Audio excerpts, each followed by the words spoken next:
We provide you the platform to turn your dreams into reality. Give wings to your aspirations with KR Mangalam University. Rajad और सपा का समाजवाद कतई समाजवाद नहीं कहा जा सकता, जिसे आजकल सोशल मीडिया में इस प्रकार का एक वर्ड यूज होता है कि नमाजवाद कहा जाए। पहले जो अधिवेशन हुआ था बंबई में, उस अधिवेशन को आर्थिक रूप से मदद करने का काम नमाजवादी लोगों ने ही किया था, इसलिए उन्हें नमाजवादी स्थापना दिवस के दिन से याद है।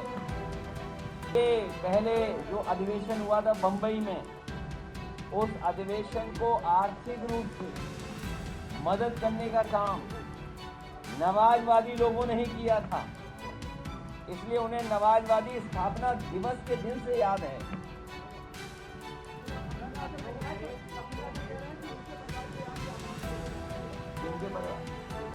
सियासत में आज सुबह सुबह एक ऐसा भूचाल आया जिसके बाद हर तरफ एक बयान की चर्चा होने लगी। भारतीय जनता पार्टी कार्यालय पर राज्यसभा सांसद सुधांशु त्रिवेदी ने राजद और समाजवादी पार्टी पर मिलकर नमाजवादी शब्द का प्रयोग करते हुए कई गंभीर आरोप लगा डाले। समाजवादी विचारधारा को लेकर किए गए इस कटाक्ष पर सुधांशु त्रिवेदी को अब अखिलेश यादव ने बड़ा बयान दिया है। अखिलेश यादव ने जहां सुधांशु त्रिवेदी पर सीधी सीधी चुटकी ली, तो वहीं दूसरी तरफ सुधांशु त्रिवेदी से लेकर भारतीय जनता पार्टी तक क्या कुछ अखिलेश यादव ने बोला। लेकिन पहले आपको सुनवाते हैं कि आखिर सुधांशु त्रिवेदी ने अखिलेश यादव को निशाना बनाते हुए, राजद को निशाना बनाते हुए क्या बयान दिया था। यहाँ पर 30 सेकंड की बाइट लगा लेना यार, मोन्टाज के आगे पीछे देख के 30 सेकंड अपने हिसाब से, पूरी मत लगाना इस सुधांशु की बाइट। मजहब का नाम लेकर उनका शोषण करना चाहते, इसलिए राजद और सपा का समाजवाद कतई समाजवाद नहीं कहा जा सकता, जिसे आजकल सोशल मीडिया में इस प्रकार का एक वर्ड यूज होता है कि नमाजवाद कहा जाए, तो अतिशयोक्ति न होगी। जहां तक इस्लाम धर्म के, इस्लामी अकीदे के मुकद्दस रवायतों का सवाल है, तो बहुत साफ कहना चाहता हूं, कुरान में वक्त नाम का कोई वर्ड नहीं है। अब सुधांशु त्रिवेदी के बयान के बाद बारी थी अखिलेश यादव की। अखिलेश यादव अपने जन्मदिन की पूर्व संध्या पर आज KGMU में रक्तदान शिविर में पहुंचे हुए थे, जहां पर रक्तदान के कार्यक्रम में जब उनसे ये सवाल किया गया तो उन्होंने तंज करते हुए सुधांशु त्रिवेदी पर कई चुटकुले डाली। अब लोग बड़ी परेशानी में हैं,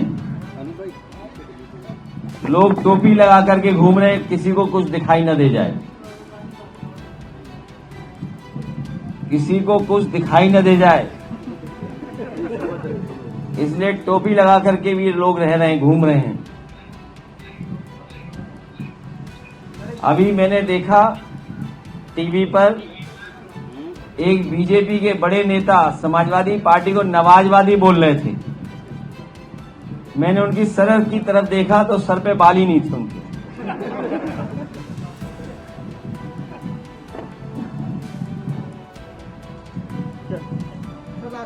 राष्ट्रीय अध्यक्ष हैं विमल तिवारी, उन्होंने कहा कि अखिलेश यादव जी जो है जातिगत राजनीति कर रहे हैं। समाजवादी पार्टी पीडीए के माध्यम से समाज में एकता लाना चाहती है।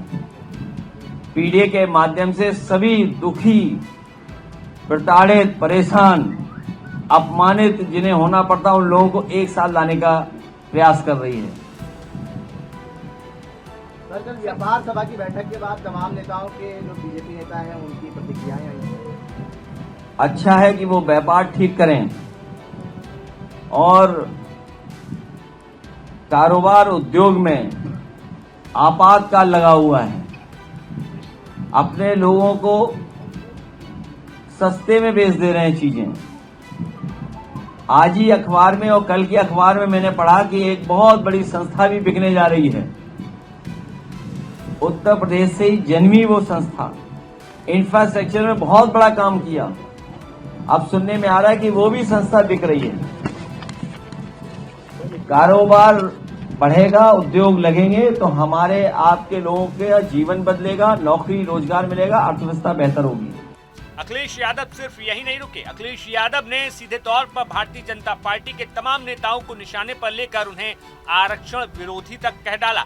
संविधान को लेकर की गई टिप्पणी पर अखिलेश यादव ने नमाजवादी शब्द तक क्या कुछ भारतीय जनता पार्टी के नेताओं को कहा, वो आप सुन लीजिए। भारतीय जनता पार्टी जब सीधे सीधे आरक्षण के खिलाफ नहीं बोल पा रही है, आरक्षण को खत्म करने के लिए नहीं बोल पा रही है, क्योंकि उन्हें वोट का डर है, इसीलिए पीछे से वो समाजवाद को खत्म करने की बात कर रही है।